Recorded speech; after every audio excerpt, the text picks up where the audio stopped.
Bonsoir, bonsoir à tous, chers amis. Alors aujourd'hui, vous êtes sur Warren et Asiana TV et aujourd'hui, on reçoit un life coach à la base, mais qui est aussi pasteur, qui va nous enseigner aujourd'hui la nécessité et l'importance du mariage pour un individu. Alors sans plus tarder, je vais me passer de commentaires. Alors bonsoir, pasteur Eric. Bonsoir, frère Warren. Comment tu vas? Ça va très bien, ça va très bien. Alors, pour commencer, est-ce que tu peux te présenter pour les gens qui vont te découvrir aujourd'hui? Alors, je suis le pasteur Eric Kwasi, pasteur depuis 2014, donc 10 ans déjà. Plein temps, bien sûr. Je réside à Omaha, Nebraska, marié, père de 3 enfants. J'ai été à l'école, je suis ingénieur informaticien, mais bon, l'appel a prévalu sur le métier d'informaticien. Et bon, voilà. Donc, voilà. Ok, d'accord, ok. Alors, la chose que je vais quand même directement d'entrée de jeu, directement te poser comme question, c'est celle de savoir. Alors, aujourd'hui, on est dans une phase là où beaucoup d'hommes ont du mal, et là je parle vraiment de la communauté africaine, hein. C'est-à-dire que beaucoup d'hommes ont du mal à se caser, c'est-à-dire trouver des femmes qui vont parfois pouvoir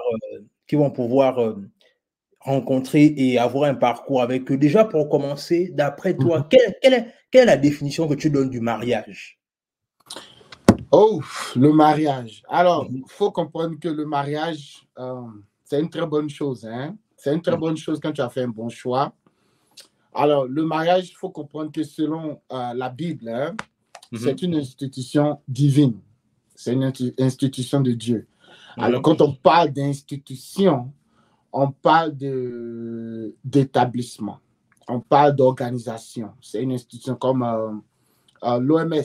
C'est une institution, comme l'ONU, c'est une institution. Donc, c'est Dieu qui a institué, c'est-à-dire qui a inscrit, qui a créé, qui a établi le mariage. Donc, le mariage, c'est une idée de Dieu, ce n'est point de l'homme, c'est une idée de Dieu dans le but de, aider l'homme à accomplir ce dont pourquoi il a été créé, de deux, de procréer, de procréer, de se reproduire selon la bénédiction de Dieu dans Genèse chapitre 1 et chapitre 2. Aussi d'avoir une bonne nation. Voilà, c'est ça le mariage. Donc, l'objectif du mariage, c'est pour que l'homme soit aidé, dans l'appel que Dieu lui a donné. C'est pour qu'on puisse avoir des enfants de Dieu qui ont la crainte de Dieu, élever des enfants, de se multiplier. Et aussi, c'est pour avoir une nation solide et ayant la crainte de Dieu. Voilà. Donc, c'est ça le but du mariage dans l'idée de Dieu.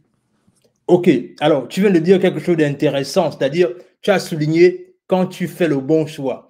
Alors vraiment, la question que je veux vraiment déjà te poser, c'est celle de savoir à quel moment est-ce qu'un homme sait qu'il a fait le bon choix ou une femme sait qu'elle a fait le bon choix. Alors, tu sautes dans le sujet vif. Ok.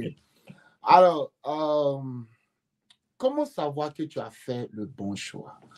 Il faut comprendre à la base que le mariage, ce n'est pas pour les enfants. Ok, voilà. Le mariage, quand on dit, quand on prend le mot mariage, il y a mari et puis âge.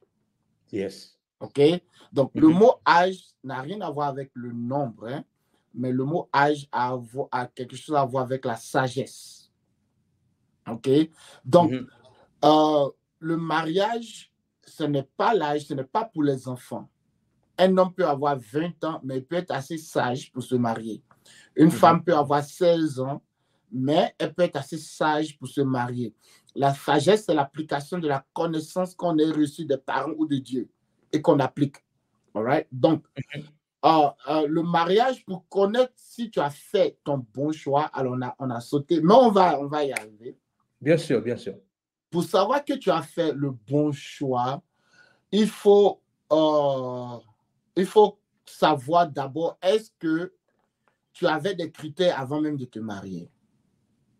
Exact. Et ça va être l'objet de ma prochaine question. Ta question, ok. Donc voilà. Donc, pour savoir si tu as fait... J'ai connu beaucoup d'hommes qui sont venus me voir, pasteur, je pense que j'ai fait un mauvais choix. Et je leur demande, mais qu'est-ce qui te fait penser que tu as fait un mauvais choix? Non, bon, on ne s'entend pas. Je dis, mais écoute, même si c'était un bon choix, il y aura la mésentente parce que vous êtes des hommes.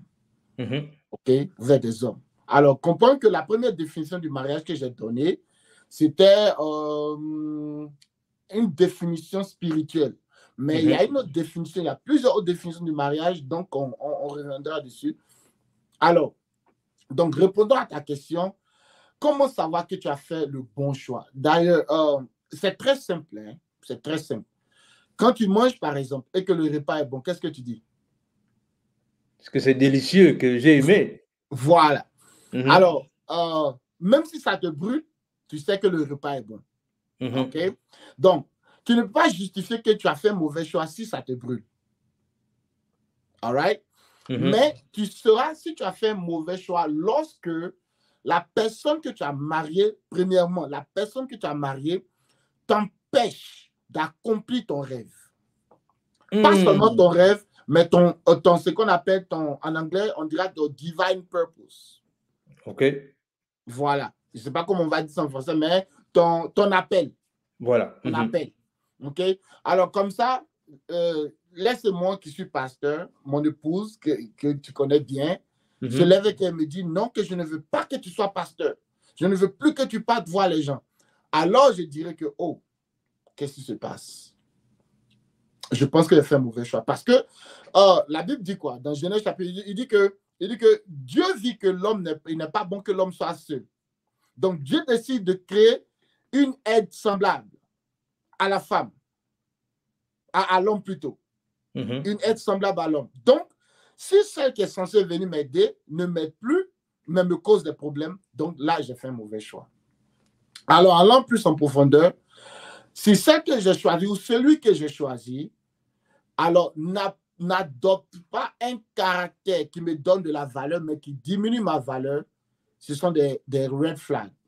Ce sont des signaux. OK? Alors, je peux parler quand je parle de valeur, je peux parler de respect, je peux parler de paix, OK? Je peux parler de management, OK? Alors, et puis de fidélité aussi, all right? Donc, il y a plein de choses comme ça qui peuvent rentrer qui peuvent faire croire un homme que j'ai fait le mauvais choix, OK? Voilà. Yeah. OK, excellent. Alors, et là, on va parler directement des critères, c'est-à-dire, en vérité, toi qui es un homme de Dieu et qui parle beaucoup de ce genre de sujet-là, d'après toi, quels devraient être les critères qu'un homme doit regarder quand il regarde une femme? Parce que la vérité, c'est que, oui, parce que la vérité, c'est que beaucoup de personnes, malheureusement, sont bloquées aux critères physiques.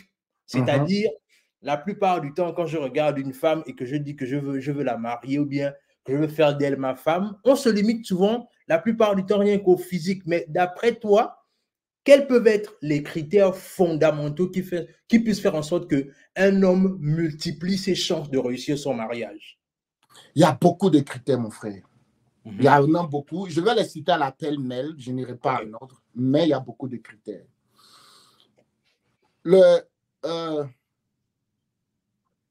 Le premier, c'est d'examiner soigneusement sa parenté. La parenté de la candidate ou bien du candidat. Il faut soigneusement examiner la parenté. Est-ce que cette âme sœur est née d'une famille abusive? Est-ce qu'elle est née d'une famille divisée? Est-ce qu'elle est née d'une famille où le père n'était pas dans la maison? Il faut observer carrément cela parce que c'est là où la manière dont elle a grandi dans la maison, c'est ce qu'elle va reproduire dans le foyer. OK? Voilà. Ça, c'est le 1. Il faut observer sa provenance parentale. D'où est-ce qu'elle vient? Ça, c'est le 1. De 2, il faut observer... ça, c'est... Bon, pour un homme, l'homme observera la beauté. Mais ce n'est pas seulement ça. Il faut observer son amour pour le Seigneur. Alors, un homme sage dans le ministère a dit, si avant de te marier, celle que tu veux marier n'arrive pas à prier 1 heure, ne la marie pas. C'est ce qu'il a dit. Mais il a des raisons. Pourquoi? Parce qu'il y a une beauté de voir une femme qui prie. Je suis pasteur, mais quand ta femme entend prier, toi, l'homme, tu te sens fort. Tu te sens comme si quelqu'un te supporte dans le dos. Tu comprends? Voilà, ça c'est de 2. De 3, troisième critère, il faut voir, avant de se marier, il faut voir si bon, selon notre culture, hein, si elle s'est préparée.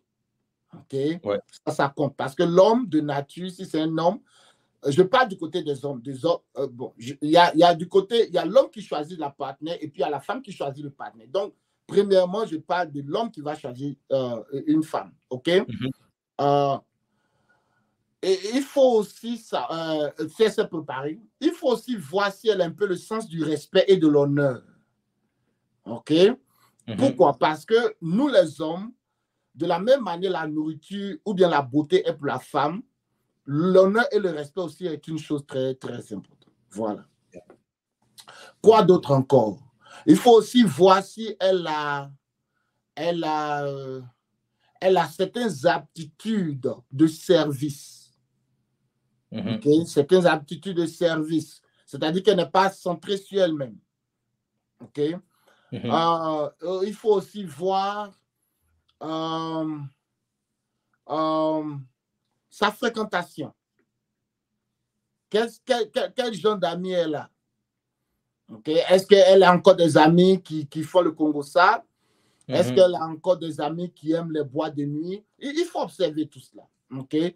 Donc, c'est pourquoi choisir. Vous savez, il y a 5 éléments dans la vie, 5 événements qui arrivent dans la vie d'un homme qui, si tu as mal choisi, qu'il ne faut jamais oublier. La première chose, c'est le jour de ta naissance.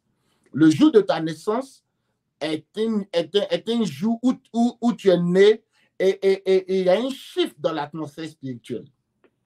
Comme Jésus, à sa naissance, il y a eu l'étoile qui brillait et les sages, les mages ont pu localiser où Jésus était en lisant son étoile. Donc, chaque personne est avec son étoile. Donc, le jour de ta naissance, c'est une naissance de destinée. Le jour où tu es né de nouveau, où tu donnes ta vie à Dieu, c'est le jour le plus important de ta vie. Le 3e jour le plus important de ta vie, c'est le jour où tu découvres pourquoi est-ce que tu es né, pourquoi est-ce que tu vis, pourquoi est-ce que tu respires. Le 4e jour le plus important de ta vie, c'est le jour où tu choisis ton épouse.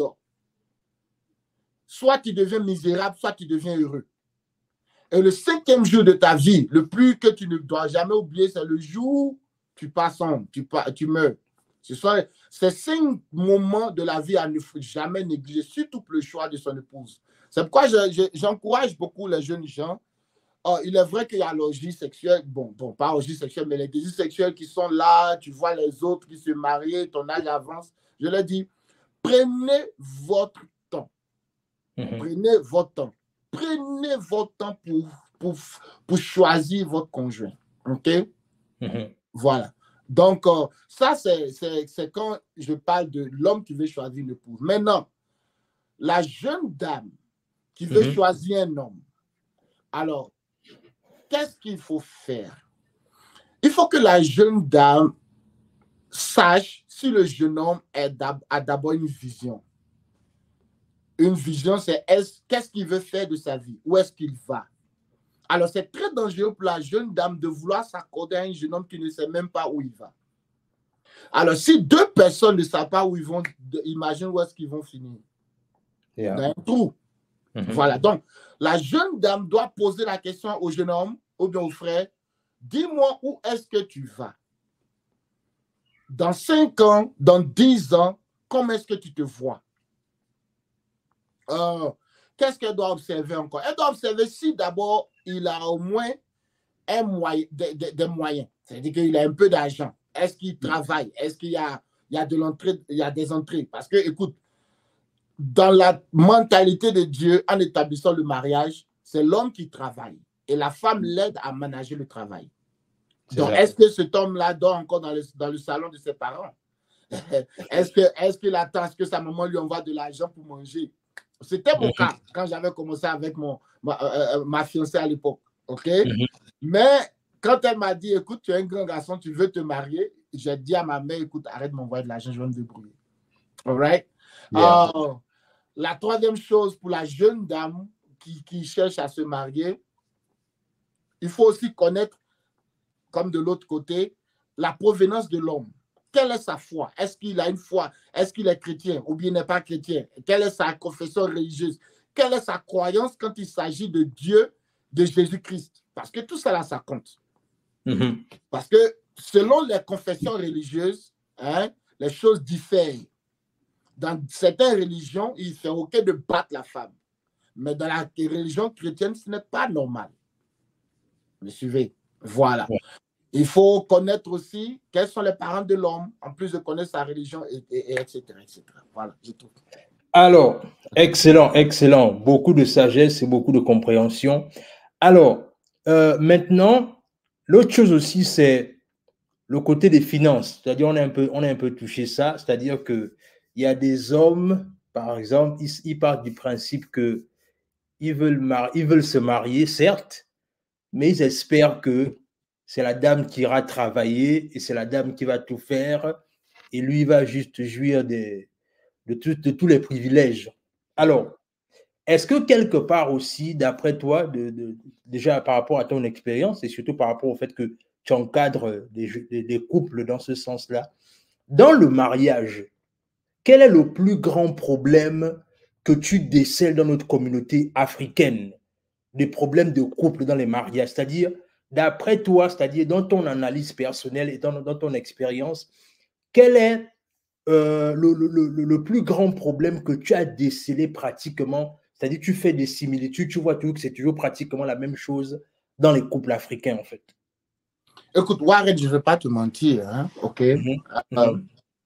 Le premier problème que nous décelons quand on parle avec le couple, ce n'est jamais un problème de sexe. C'est quoi? C'est troisième ou quatrième ou cinquième. Le premier problème, c'est le problème d'argent. Wow.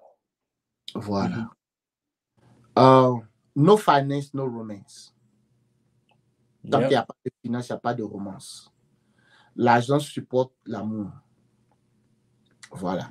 Et beaucoup de personnes ignorent ce fait-là. Un homme riche attire beaucoup d'amis. La Bible dit. Mais quand tu es pauvre, tu n'as plus d'amis. L'argent attire l'amour. L'argent soutient l'amour. On peut s'aimer, mais s'il n'y a pas l'argent, on sera malheureux. Waouh. Ah ouais.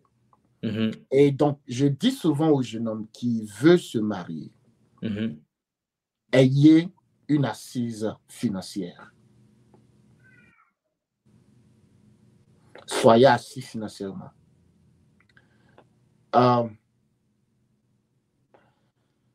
Ne vous précipitez pas à avoir une belle femme quand vous savez que financièrement, vous n'aurez pas les moyens de la soutenir. Parce que, selon... Je raconte mon histoire, je raconte toujours mon histoire. Un jour, j'arrive voir mon père spirituel, l'apôtre Guy, et puis je lui dis, je veux me marier avec la sœur Désirée. Alors, il me demande, mais tu fais quoi? Je dis, non, je suis encore élève. Il dit, sors de mon bureau. Eh, mais pourquoi? Je suis en âge. Je dis, non. Tu as quoi? Tu as un chez toi, tu as un appartement. Je vais aller voir ta maison. Tu as combien? Tu touches combien par mois? Est-ce que tu peux t'aider? Pourquoi? Pourquoi est-ce que je dis ça? Tu permets que j'explique? Oui, vas-y, pas de problème. La Bible dit que l'homme quittera son père et sa mère et fera quoi? S'attachera à une femme. C'est l'homme qui doit quitter. Le fait de quitter son père et sa mère, ça prouve que tu dois commencer à être indépendant très jeune. Donc, si je quitte mon père et que je quitte ma mère, qu'est-ce que ça veut dire? Ça veut dire que mon père et ma mère ne me supportent plus. Donc, mon premier pas, c'est de quitter. Il faut que je quitte la maison de mon père. Il faut que je quitte la maison de ma mère. Quitter la maison signifie que je ne suis plus supporté financièrement par mes parents, par qui que ce soit. Donc, je suis autonome. Alors, si je suis autonome, ça veut dire que j'ai une source d'entrée financière. J'ai de l'argent. OK? Alors, dès que je quitte, je vais voir une femme. La femme sera où? La femme ne quittera pas son père et sa mère. Je vais la trouver chez elle, chez son père, chez sa mère. Pourquoi?